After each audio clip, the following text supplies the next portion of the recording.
There we go. So we should be live on YouTube. So welcome everybody to another npm Open RFC call. Appreciate the folks that have joined today. I'm again gonna paste the notes document. Feel free to add yourselves. Let me know if there's any problems adding yourself as an attendee. Daniel's going to be taking notes today, which is awesome. Appreciate that. And again, just sort of some housekeeping, desired outcomes here. And the purpose of this call is essentially to go over and give the community an opportunity to discuss features and work that they would like to get done by the npm team, and also for us to discuss feature enhancements and potential RFCs that have been opened and in the wild, and hopefully move things forward. And being mindful that we have now sort of set up again bi-weekly releases, so that should help with moving things forward and getting things on our radar. So going through the agenda, the first item that was on the agenda, and before that, actually, maybe we can do a round of intros. There's a couple new faces here. If you don't mind just going through and saying your name and where you're from. I can start. My name is Darcy Clark. I work at npm as the engineering manager for community and open source, and help facilitate these calls. Roy, do you want to quickly do an intro? Sure. So my name is Roy Adorno, and I work with Darcy on the open source and community team at npm. Cool. Craig, do you want to go? Yeah, hi. So my name is Craig Lowen. I work for Microsoft, and I'm the program manager for the Windows subsystem for Linux. Cool. Daniel? Hey, so I'm a product manager here at npm. I'm mostly here just to take notes and kind of stay apprised of what's going on in the community land. I much appreciate the note taking. Yusuf? Yeah, hi, my name's Joseph. I work at Microsoft with Craig on various developer tools. I'm a program manager lead and part of the subsystem for Linux, as well as working with Zhao, who's on this call, on Node for Windows. And so involved with both Linux and Windows Node. Yeah, appreciate you guys jumping on. Great to be here. It's awesome. Mike? Yeah, hi. My name's Michael Peratt. I work at npm as well. I work with Darcy and Roy on the open source team, working on all things CLI and open source, which is a lot. Cool. Zhao? Hi, I'm João Reis. I'm part of the Microsoft Node.js team and working with Joseph and Craig. Awesome. And Jordan? Hi, I'm Jordan. I don't work at npm or Microsoft. I am a ecosystem stakeholder. I appreciate that clarification. And all the hard work so far, Jordan. Cool. So appreciate those intros. The first thing that we had essentially queued up for the agenda was the multiple funding sources RFC that Jordan's actually put together. So this is an evolution of the support for npm fund and the funding field in package.json. And yeah, I'm not sure, Jordan, if you want to maybe speak through the actual implementation a bit. I haven't personally had time to review the code yet. I'm not sure if others have, or if there's any concerns or any maybe caveats with what you've proposed. Sure. So I haven't put up an implementation PR yet, but the RFC is very simple in concept. It is take whatever the funding field supports and support an array of it too. That's it. Which is like, I think the authors and contributors fields already work the same way, right? So there's like precedent. People kind of expect this. I've begun working on an implementation.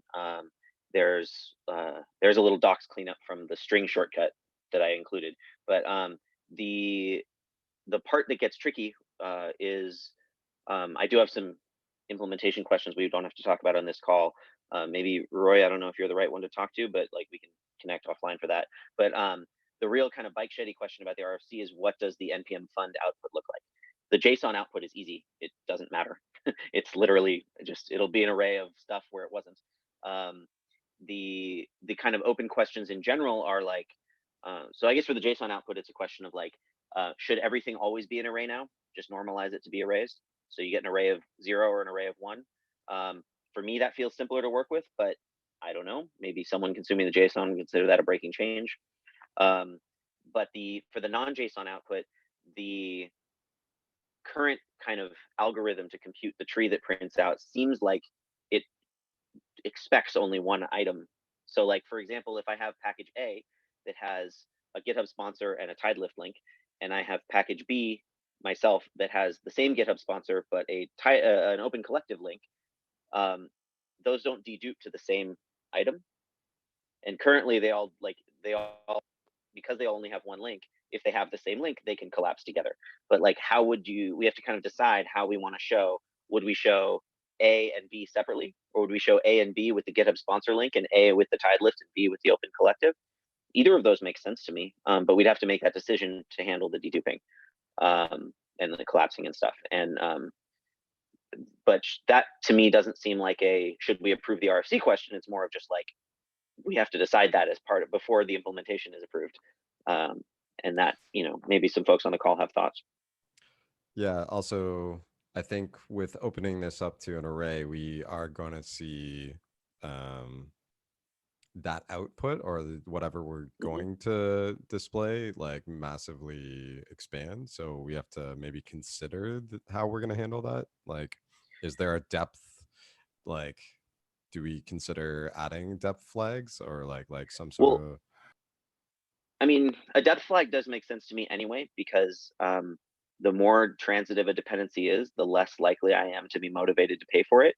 But when I expressed those concerns in the initial fund RFC, Isaac pointed out that part of his motivation is to actually surface transitive dependencies that need funding. So it's like, that's a kind of tricky question. But I think the other thing is, I think I can already expand it infinitely just by making infinite packages. It's just not as easy. So like, it's a question we'd have to solve anyway. It's just about whether we're delaying the inevitable or just kind of accepting that it's part of the design.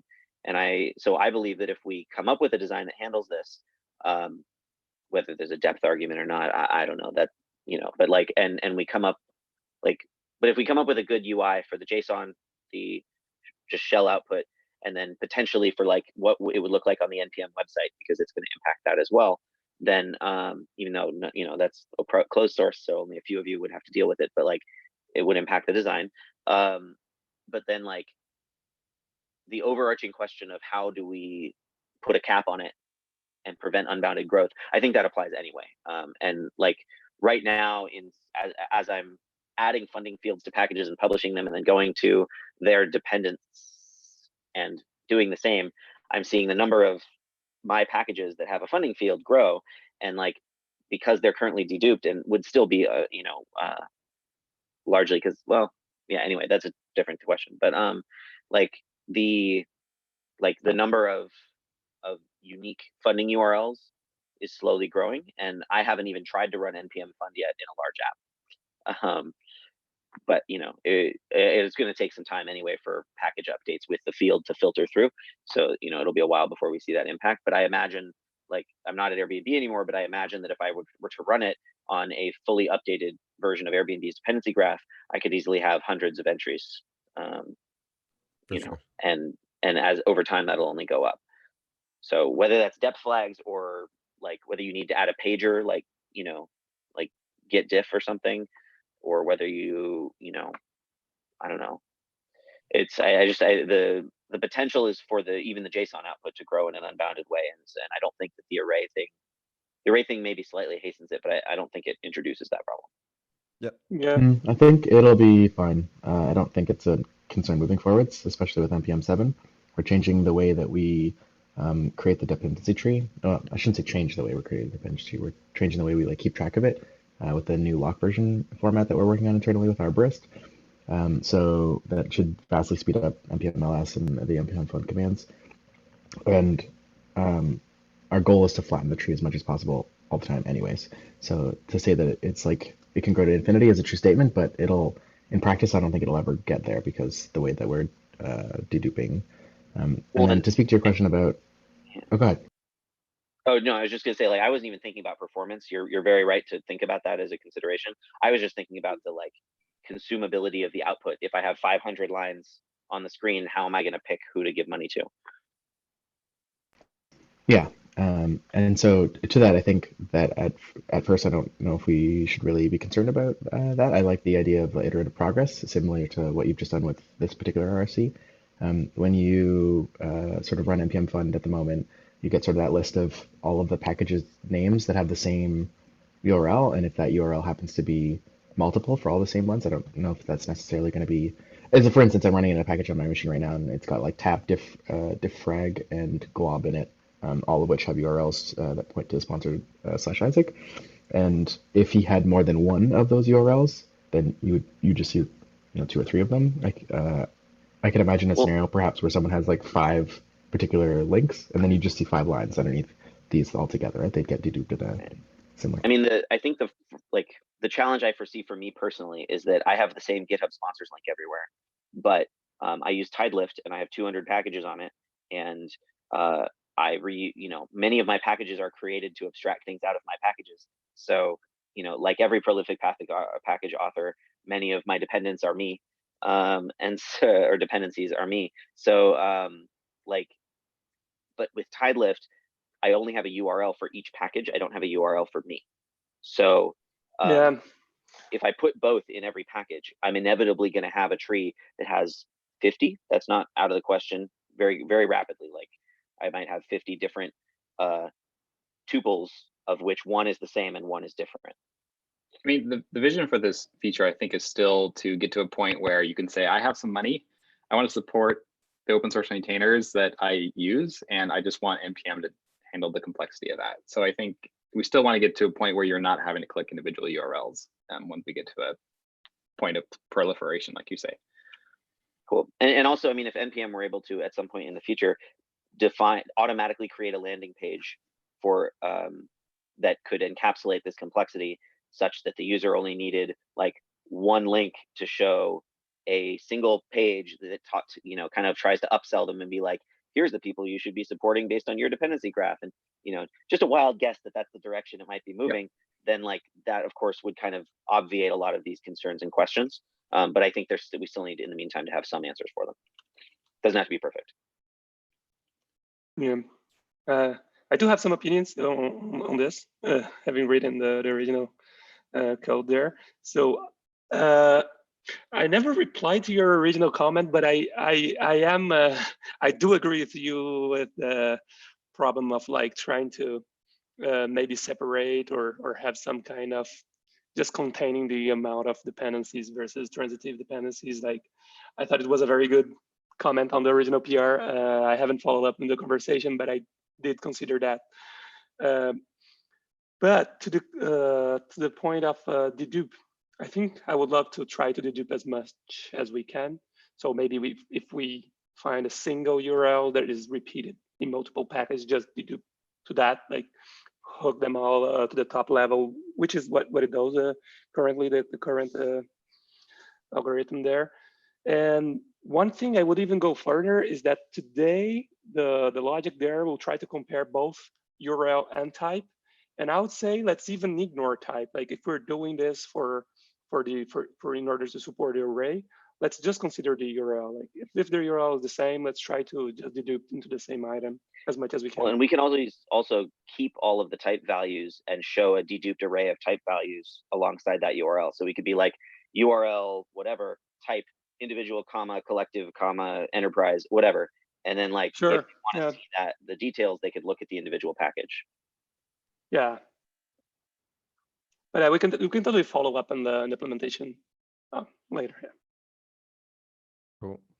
Sounds like we need to do. So how far along are you, Jordan, on the actual implementation PR? You said you're. I mean, I'm far enough along to get some failing tests, but not like, I could probably use a solid half an hour to an hour of pairing with someone who already knows the code base, like Roy. That'd be awesome. I'm sure Cool. he's got time for that. Also, Excellent. in terms of the actual web view, we do have work that should be landing to support the initial implementation of this field. So essentially, if you have a singular entry, then we utilize that to display a button in the future. That could be a tab or expand out with multiple references if there are multiple references. So we can work on what that UI looks like in the future. And a short-term path to like avoiding breakage would be if whoever's building that feature just preemptively codes it in to say, if it's an array, just pick the first one. Like that at least will make it not break. Yeah. Beautiful. That's great. That person is this person. So well, then thank you. Cool.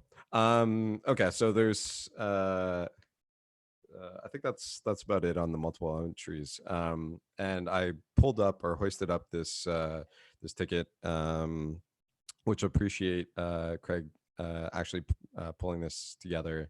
Got a ping the other day from Tierney about the WSL work that Microsoft's doing, and the fact that the team's on this call, I appreciate. So PR 527 against the CLI to revert support for WSL. Craig, do you want to maybe speak a little bit to the concern that you had and you wrote a bit about in this PR, and then maybe what we should be considering going forward? Yeah, so I took a look at the PR, and it's awesome that you're considering integrating WSL. The only concerns that we had were there can be discrepancies when running like a Windows executable from WSL for accessing files for certain scenarios. So that's why we put in the PR to try and revert this so that we can take some time to evaluate it. So when I ran like some tests of invoking NPM, like the Windows version of NPM, if you invoke that and target a folder that's inside of your Windows subsystem for Linux distro, so in your Linux root file system, NPM won't be able to access that folder and do things like NPM install or anything like that. So that would be a scenario which could lead to a compatibility issue for a user. So I think for us, it's more kind of understanding what was the scenario in mind for this so that we could help take a look at what we could do there, and then seeing whether this change is warranted. Because actually, when I installed in the 6.13.1, I didn't run into any use cases where I actually ran into that piece of code.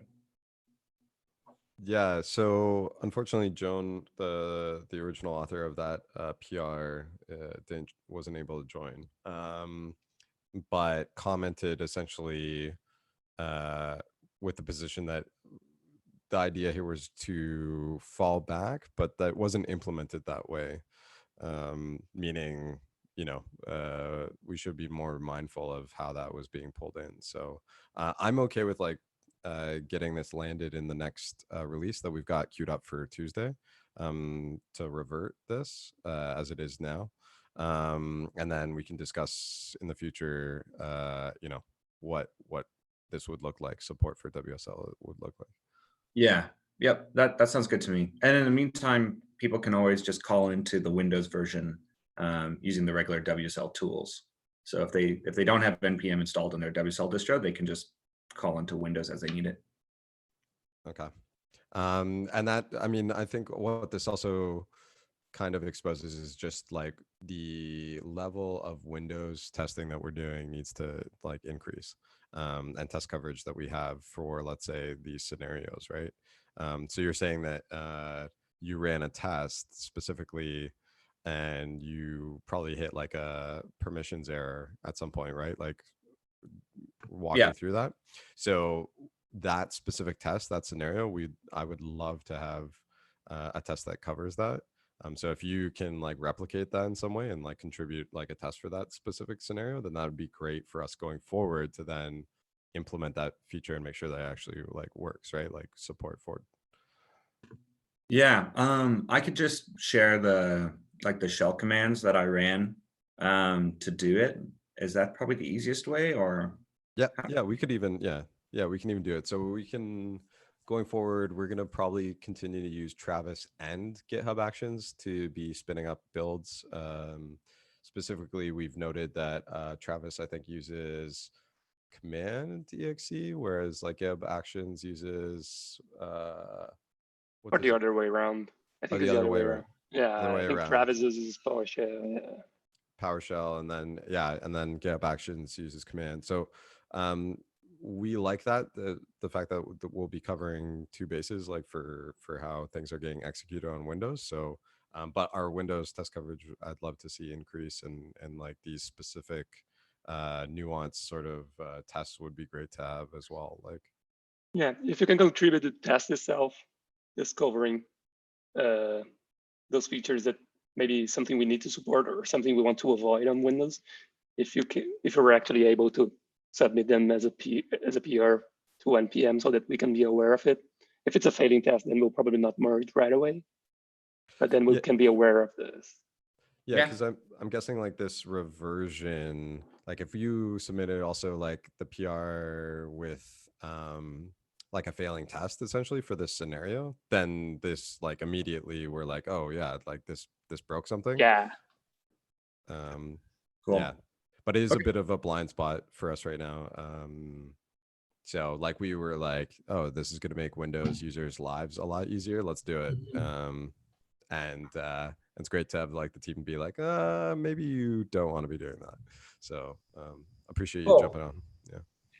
Yeah, I think it's probably worth just kind of sharing. Like our goal here is to make the Windows experience and the Linux experience on Windows great. And so we know there are cases where you want to mix those two, and that's what we're designing to be able to do that.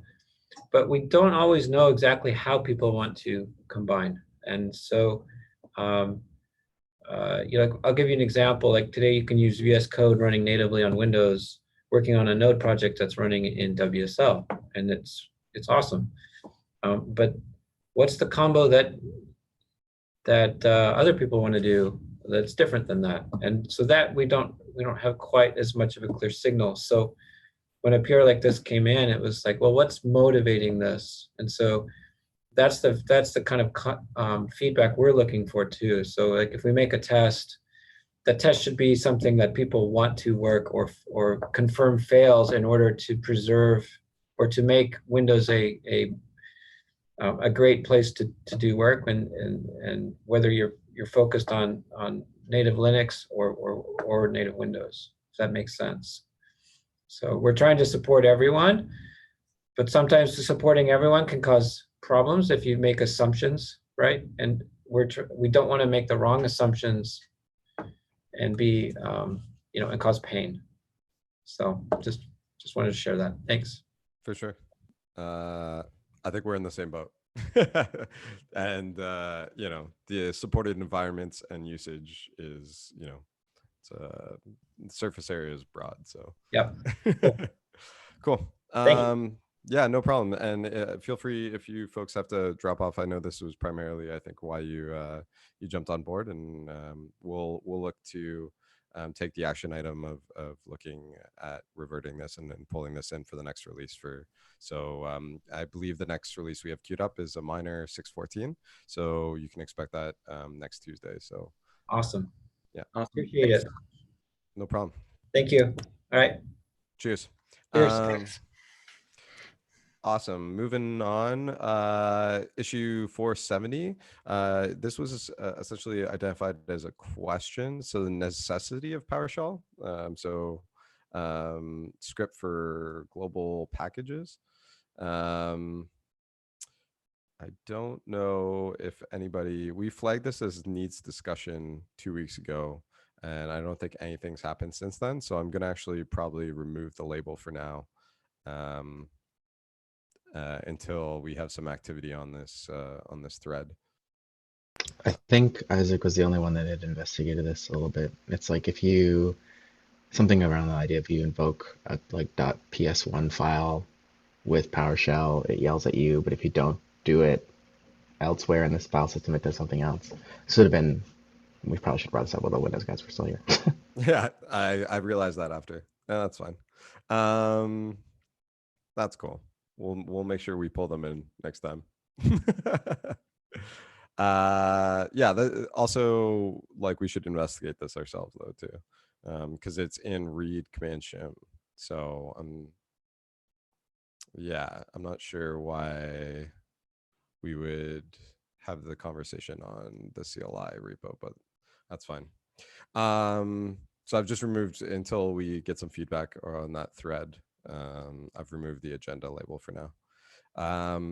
Moving on, number 24, PR 24, unpublished modules return, should return 410 gone. This was something that I think are we pulling this in? Or is there work associated with this?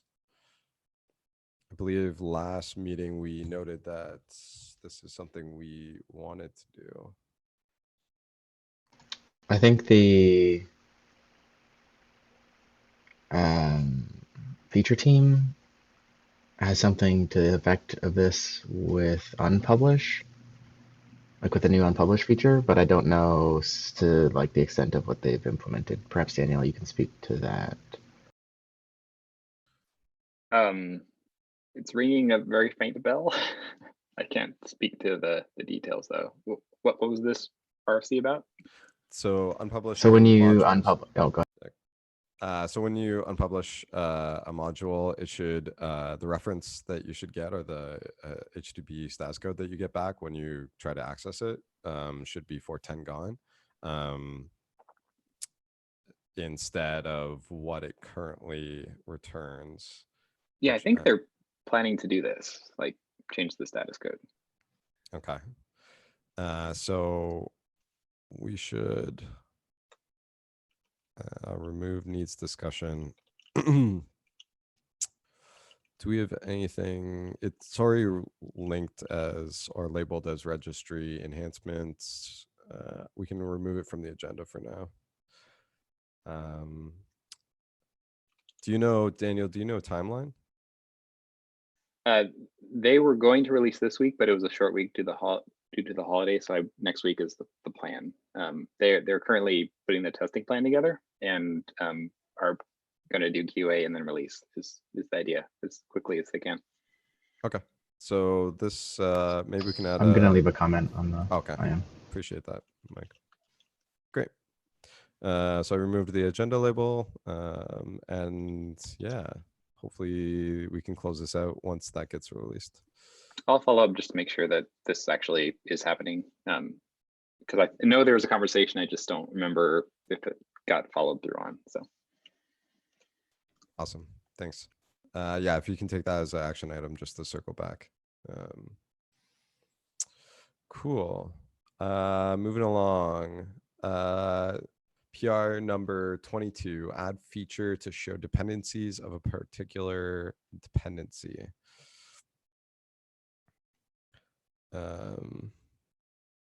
So I think this is, we are just waiting for, what is this? It's, this is the depth flag.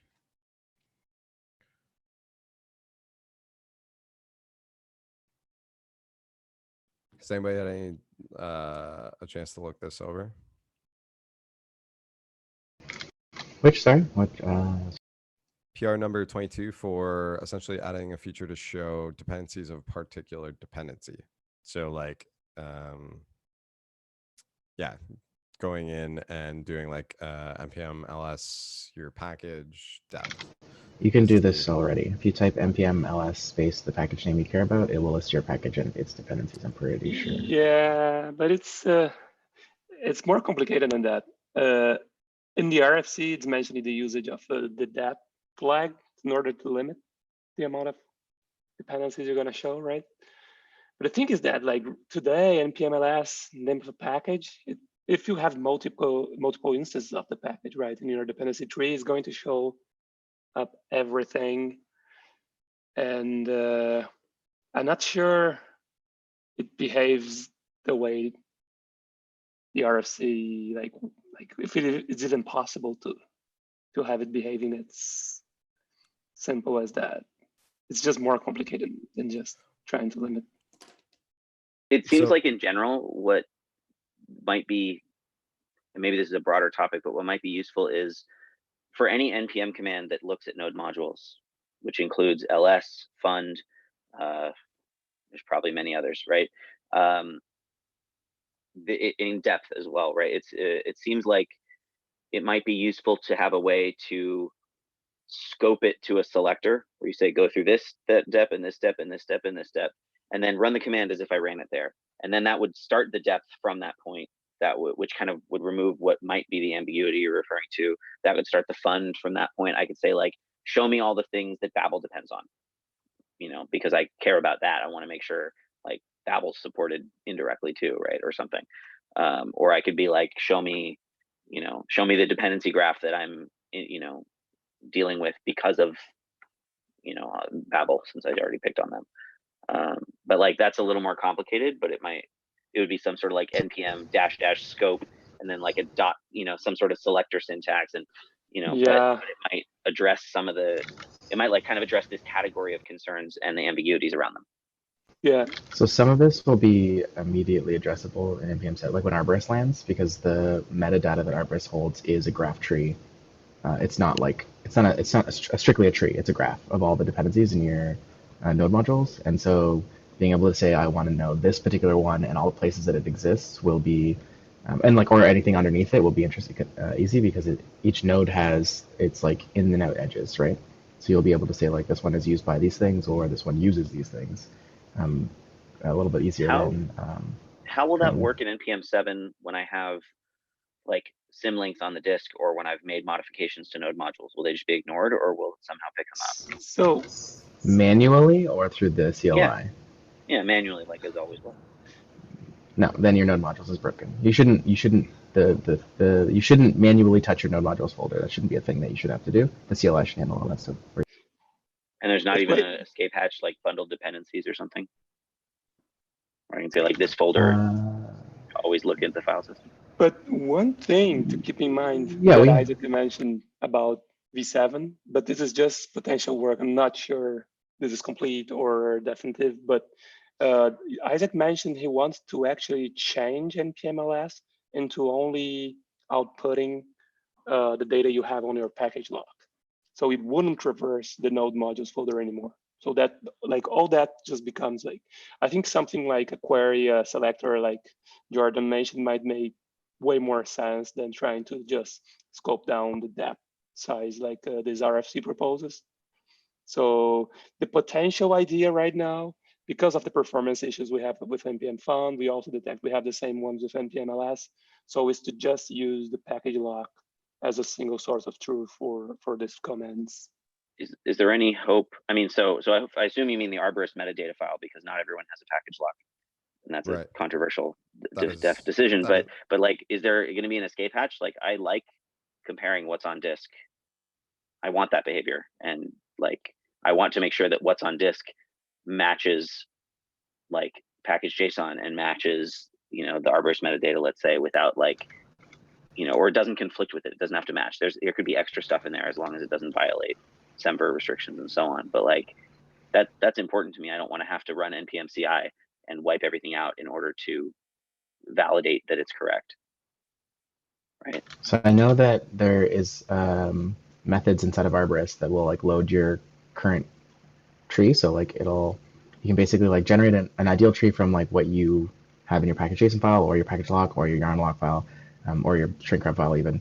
And then there's like the reified tree, which is the one that comes from that ideal tree. But I know that he baked in some, well, I don't know, but baked in is probably the wrong word, created a feature that was to say that it'll read in what's in your node modules and like do a diff against those things to know how to change stuff. And it uses the Arborist metadata to know how to like insert and pull out some stuff. I shouldn't say it, like I keep saying npm 7 because I know when we're going to land Arborist in npm, but like all of this is concerning Arborist. It's not necessarily so once this feature functionality is created in Arborist, that will be then put inside of npm.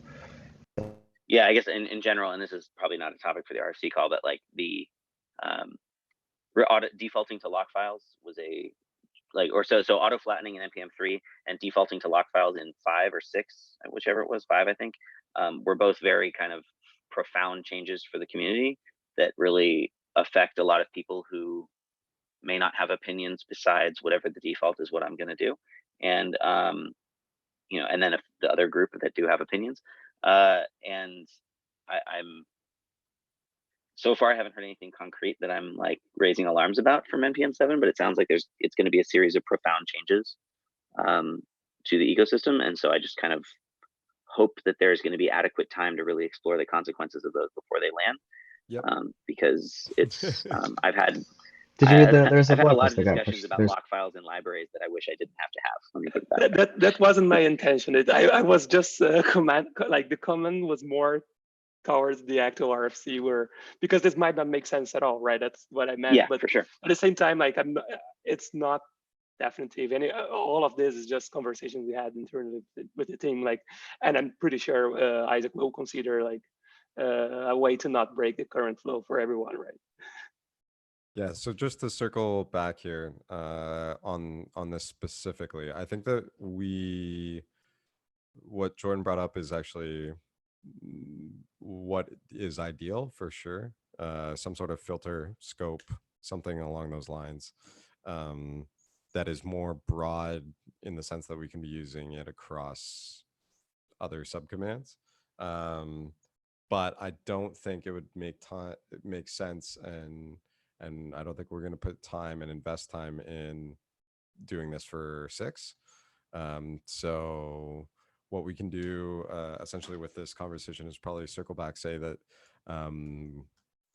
like the root concern or solution that that they're trying to solve for, or a problem they're trying to solve for, and solution they're trying to create to solve that problem is some sort of filtering or scoping of the view of the world, and we agree that we want to support that, but it's not going to be supported till npm 7. So I'm going to change the labels here a bit.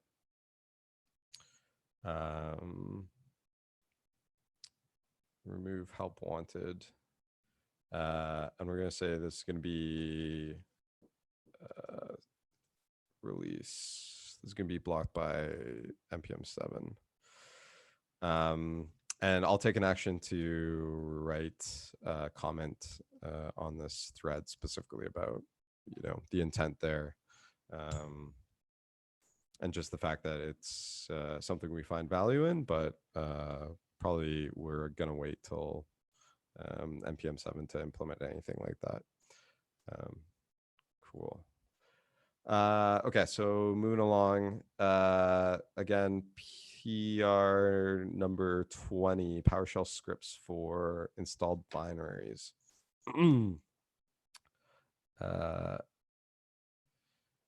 So I see there's been some discussion here, and the last person was Isaac. Looks like what's this approved? Yeah, this got approved. So I think this just got pulled up because it still has the label agenda. So we can actually just remove that label, and that should not show up anymore. That's great. Okay. PR number 18, interactive audit resolver. Roy, do you have any opinions on this? Based on internal discussions we've had about interactive commands? Yeah, right. Yeah. So I think from the discussion we had, we probably want a more broad interactive solution, right? And we need to have more discussions to actually know if we actually want it. Yeah.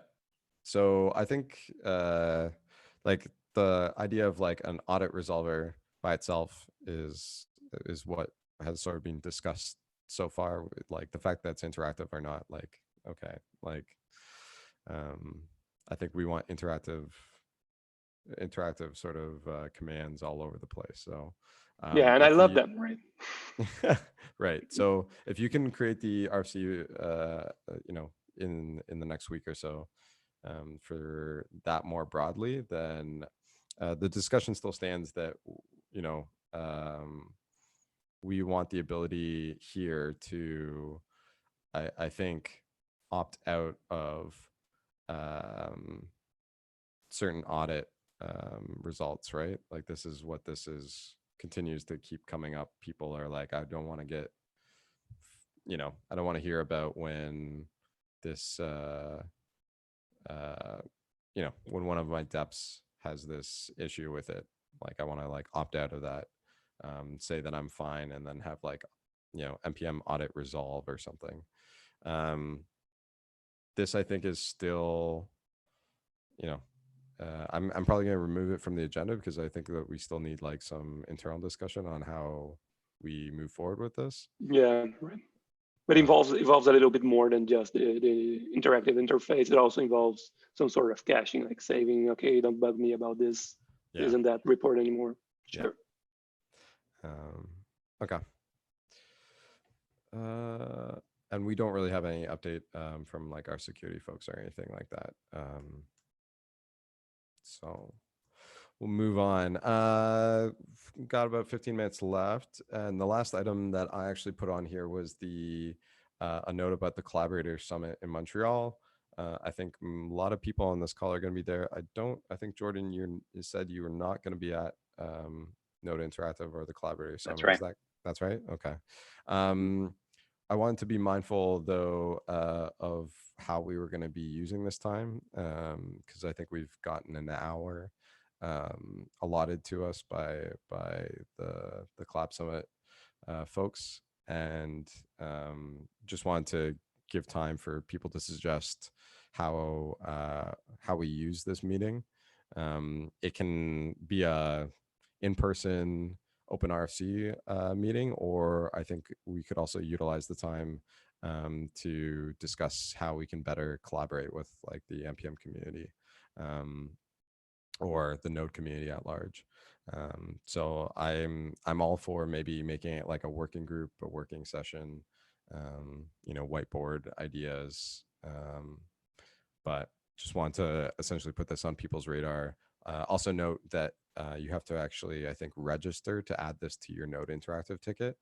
So if you haven't done that, you have to click on that link and add it to your ticket. So just wanted to keep this on folks' radar. I'm not sure, Roy, Michael, Jordan, or Daniel, if you have suggestions for topics we should be bringing up at this meeting. But it's essentially an in-person RFC call.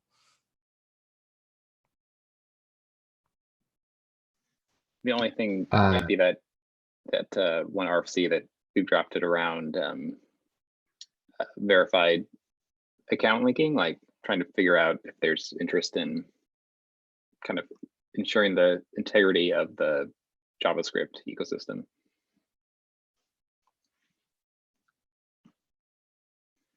I don't have any opinions. I think we're just going to pull agenda items again, right? It's the same meeting as always. It should be the same meeting as always, except for it's in person. Yeah. Yes. Well, we don't because it's a unique opportunity. We don't have to do it the same way. Like, also we're gonna have a subset of people in the room. So, but we may also have folks, more foundation members joining as well. So the package, I know the folks from Package Maintenance Working Group, I've already poked them. Are a lot of those folks are willing to come to that call or that meeting, and we're gonna sort of split time. So anything that spills over from that working group call, because they also have not call, but that meeting. A few details I know from the Collab Summit. This time around is going to be a single track, so we'll definitely get attention from the rest of like foundation members that are going to be there. And what I would suggest is just let's craft the agenda as usual, just to have that as a backup. But I think the more meaningful discussions could be, okay, maybe brainstorming, maybe onboarding more people to participate on these Open RFC calls, right?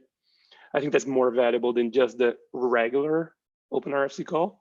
But let's keep that as a backup in case there's not enough traction. We can just do a regular meeting, right? Yeah. Okay. So ideally topics then would be, how do we onboard?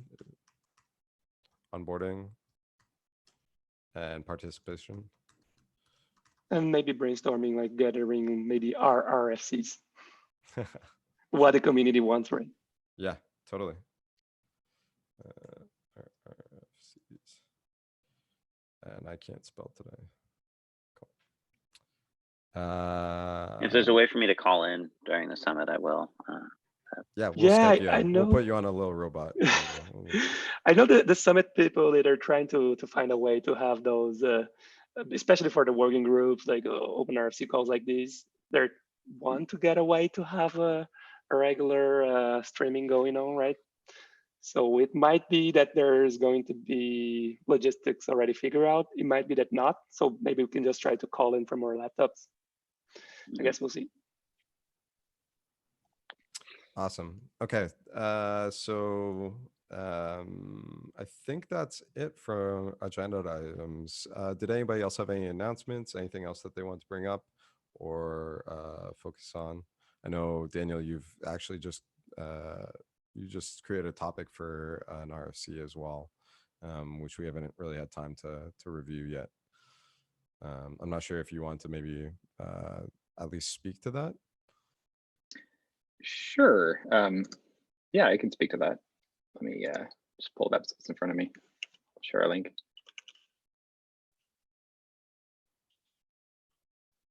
There we go. Yeah, so basically at present, if you log into NPM into your account and go to your profile page, there's an option to link to your Twitter profile and your GitHub profile. And the way it's currently built is you just put whatever URL you want in, and that shows up on your NPM profile as being your Twitter or your GitHub account. So I think this is actually a security risk, because if you masquerade as somebody that you're not, you might gain some trust from the community that you don't deserve and gives you an opportunity to publish a package that someone ingests and it causes problems. I think that's important in and of itself, but also I think this is kind of a stepping stone to a future where you don't necessarily have to maintain a separate NPM account. Like you can log in with GitHub, or you can log in with Twitter, or log in with your OAuth provider of choice. And this is just simply kind of the first step towards getting to a future where authentication doesn't have to be a siloed NPM thing. So that's why I wrote the RFC. And I think this RFC in particular just is talking about like the CLI interactions that would be required to support this functionality. There would definitely need to be registry side changes as well. And there's also potentially breaking changes, because if we were to add a nonce, have the CLI generate a nonce, then that's going to break or require a nonce to be supported by any other registry or repository manager that NPM talks to. So I think there's a couple of components of this that would be worth discussing just to see what the right scope is if we want to do this. Yeah, on that very last point that you make, is that a requirement of this?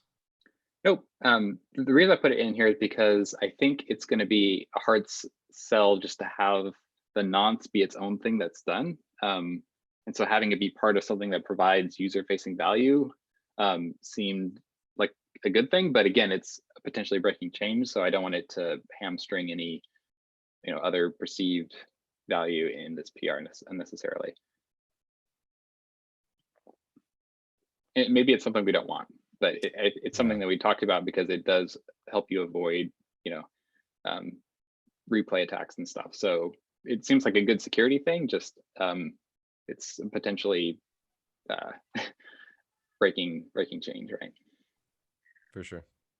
Well, I mean, the breaking change sounds like it if you're talking about like login with GitHub and stuff like that. But I think what I am intrigued by with the core feature is the concept that I, as a package author, and all the other package authors that I depend on, could essentially, the way you might do on Keybase, you can essentially like assert in a validated way what your other identities are, and then you've created a like pile of identities, which means that if for some so the elephant in the room here is what happens if NPM goes away, or NPM like stops being the registry people want to use.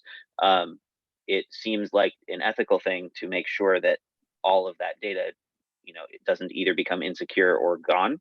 And one way to ensure that is that to provide a mechanism by which someone can know that my LJHarp NPM account is the same person as my LJHarp GitHub account and as some future account somewhere else. And like, this is kind of like OpenID, or like, I don't know, but like having some way to in a trustable way link multiple accounts to my NPM account frees all of my NPM packages from only being trustable when on NPM.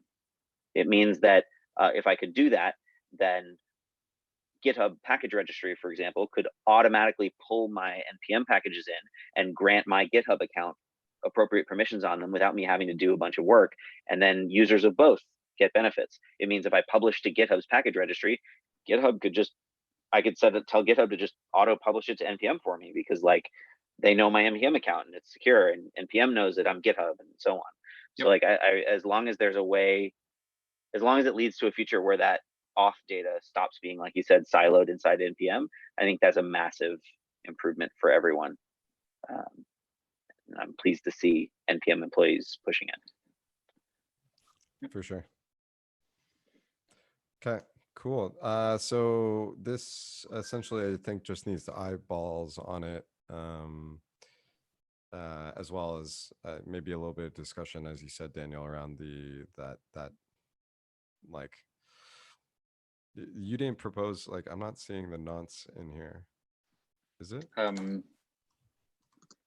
Oh yeah, you do. I remember this context. Yeah, I don't know if I read it or if I was in Slack, maybe. I don't know. It's in the implementation. Yeah. Yeah. Okay. Yeah. Well, I'll take it away as something that we should try to get conversation around async, and then get pushed through soon. Yep. Because the thing that happened with search back when we changed our search API was that if you were using Nexus Repository Manager, it was broken for 6 months. You couldn't search for NPM packages because we hadn't really done a good job of informing the community that change was coming, and that maybe you should make sure that it was your product was going to be compatible with it. So I think to the extent that we just open the floor and make people aware that this is a thing that we're talking about, then if we decide to do it, then they have had plenty of upfront notice that is a thing. So yeah, we might want to put this on package maintenance groups, working groups radar as well. So add a line item there, and Jordan's here, so that's enough notice, right? So please also file something. Yes, we'll definitely file something once this is sort of flushed out and approved, let's say, from our end. Then we'll make it more official. Awesome. Okay, well, I'll give folks, I think, 3 minutes back if we're looking good then for today, and appreciate everybody jumping on. I'll see you in a couple weeks. Cool. And just to clarify, so should I consider pending those other bike shedding questions? Should I consider my RFC approved? Let's essentially get Isaac. Let's get Isaac's thumbs of approval as well. I'm pretty good with it the way it is, and I'll probably give a thumbs up and looks good to me. And then we'll essentially ratify it if we do get that, and then we'll have to do some work to obviously then get implemented. So cool. And then Roy, please feel free to reach out to me through any of the million mechanisms, and we can set up some time to look at what I've got. Thank you. Yeah, sounds good. Appreciate it. All right. Cool. Thank you again for joining, and I'll talk to you folks soon. Bye-bye. Cheers. Bye.